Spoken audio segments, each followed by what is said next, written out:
Get the whole shot. Look at this, looking good. Terrence Napat, BM111. Terrence on the inside. Clean racing so far. Mangosong, Napat, Villacorta right there, and Cortez.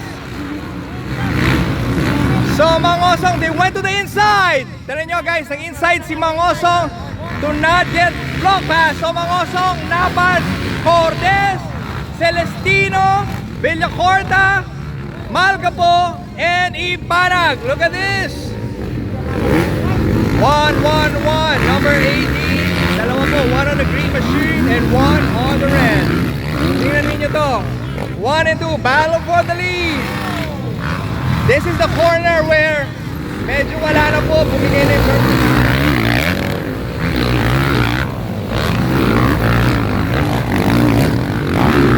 Napat sizing up Mangosong, showing him the front wheel. So Mangosong, Napat, hindi na tayo magugulat. Ganito rin ang laban kahapon. Mangosong, Napat, Cortez, Celestino, Villacorta, Malgapo, and Ipanag. That's your current running order. 1 lap down. 14 more to go. Papa, 15 laps na to? 15 laps? Alam ko 20. So, 14 more laps to go. So, tingnan natin. They have to be careful kasi nagdilig, bago dilig yung track. Kahapon, Terrence Napat tried to push the front end and he lost it. Di po ba? Kasi madulas pa. So, kailangan medyo hinay-hinay in the first few laps kasi bagong dilig po. And that is what Bornok Mangosong. Oh, Mangosong, we just said it happened again. Meanwhile, Cortez is in second. Napat is way back in the pack. Kakasabi ko lang, diba, you cannot push. Kasi, when you water sa ibabaw ng lupa, dahil po hard pack ito, hindi po lulubog ang tubig hanggang malalim. So ganun po, sobrang dulas ng ibabaw kasi nga po hard pack.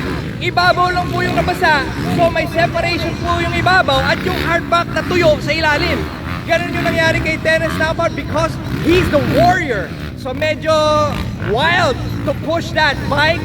Pero Mangosong knows that racing, being on top of the Philippine motocross for a decade, mahigit 10 taon, he just wants to get a good start and medyo inaalalayan niya yung traction niya. So, konting tip lang sa mga riders, yung mga makikinis na kasi, ang tawag ko namin sa blue crew. Pag meron pong blue crew, yun po ay sobrang parang simento. Kaya po siya parang blue crew kasi yung rubber, kumikit na sa lupa. Imagine niyo kung gaano kadulas yun. Look at this, battle for fifth between Malgapo and Ipanag while Napat is way back. Naunahan po siya ng lahat because of that costly crash. He crashed kasi po medyo sobrang aggressive sa throttle kasi nag-crash po siya sa exit. So nag-spin po yung motor niya sideways and 180. Kaya po grabe. Look at this, Ipanag versus Malgapo. Battle for 1, 2, 3, 4, 5. Battle for 6. Ipanag on the outside, Malgapo on the inside. Kick start, David versus Team Good Boys. Rayo Ipanag right there. And a battle brewing right now between Cortez, battle for second, and Celestino. And Rod and Villacorta right there in fourth. Mangosong hitting his line, his marker. This is the future of the sport. Cortez in second, Celestino in third, Villacorta in fourth. Meanwhile, the battle for 6 is still on. Malgapo versus Ipanag. Tingnan natin, where is Terrence Napat? Terrence Napat must have another mishap kasi medyo lalo siyang nahuli. Look at this, bar to bar, Malgapo and Rayo Ipanag on the rollers. Ipanag on the upper hand because he's on the inside. He got the position. What a move by Team Good Boys, Rayo Ipanag. So tingnan natin to, battle for second between Cortez and Celestino. Meanwhile, Mangosong is very calm, comfortable right here, managing his speed. Oh my goodness! Calculated, saving his energy. And looks like he has to win and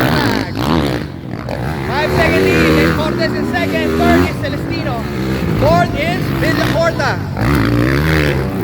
In Manang and Alcapo in 6 and 7. Meanwhile, Terrence Napat must have been hurt or may problem yung bike niya because he's not catching David Malgapo and Ipanag. Eh, kilala nyo naman yung The Warrior. Kung walang problema yan, he would be right there. Di po ba? So tingnan natin. We're gonna ask him later what happened. Baka bumalik po yung manubela niya or something. Kasi early in the race, hindi po napapagod dyan. So for sure, when he jumps, I see like when he lands, he goes sideways. Baka medyo nagkaroon ng konting twist yung kanyang manubela. It takes a while for him to adapt to that. Kasi sa jump mo, pag lumipad na gano'n, itutuwid mo yung normal. Pag landing mo, hindi go ka on one side. So gano'n po yung nangyayari. But tingnan natin, he never gives up.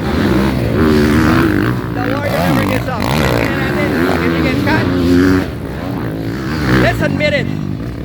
He's the only one who can match Mangosong right now. However, that costly crash, ganun talaga eh. So, tough break for Terrence Napat. It's not just this weekend. I'm trying to look at this bike. Tinitingnan natin kung ano yung issue with the bike. But definitely hindi po siya makapag-push. Tinitingnan natin maigi right now. Ang problema, si Coach Sam, malabo ang mata. Yeah, it looks like his handlebars a little bent dito po sa kaliwa. It's hard, see that? Meanwhile, Mangosong on the Ducati 450 Desmo MX. This part right here has a blown out area right there in the tip, and you have to be careful. Battle for second. John Anthony Cortez now in second, as past Celestino R.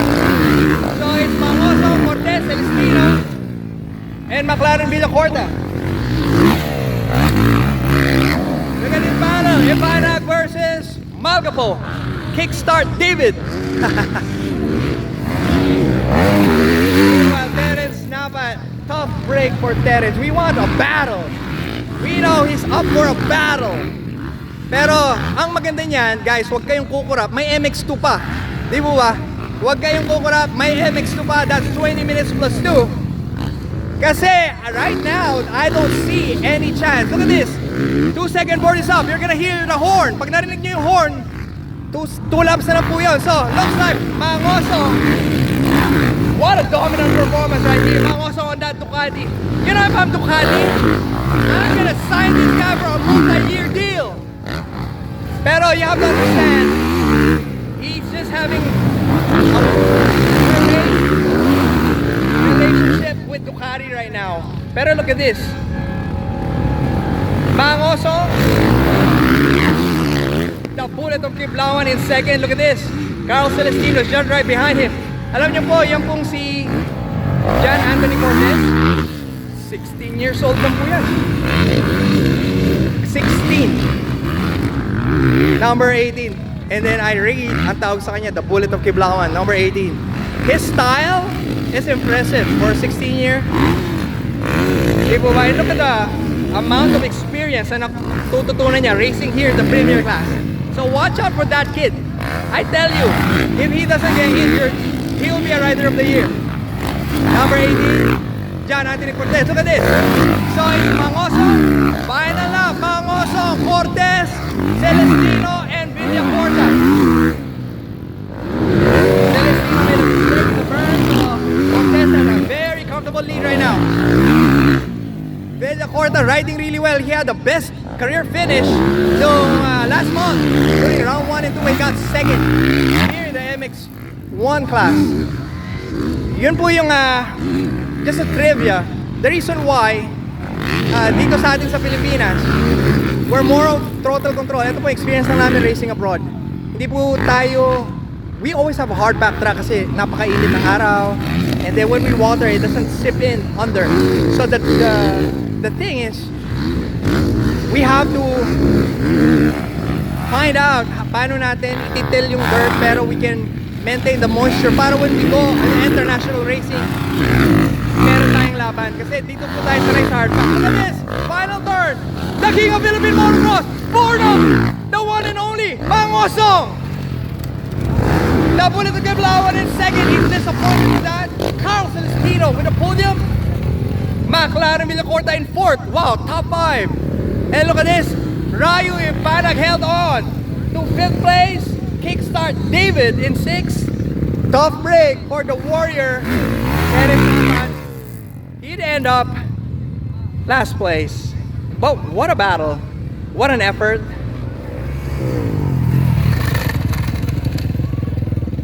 Tough break. Guys, huwag kayong kukurap. MX2. Babawi yan si Terrence Napat.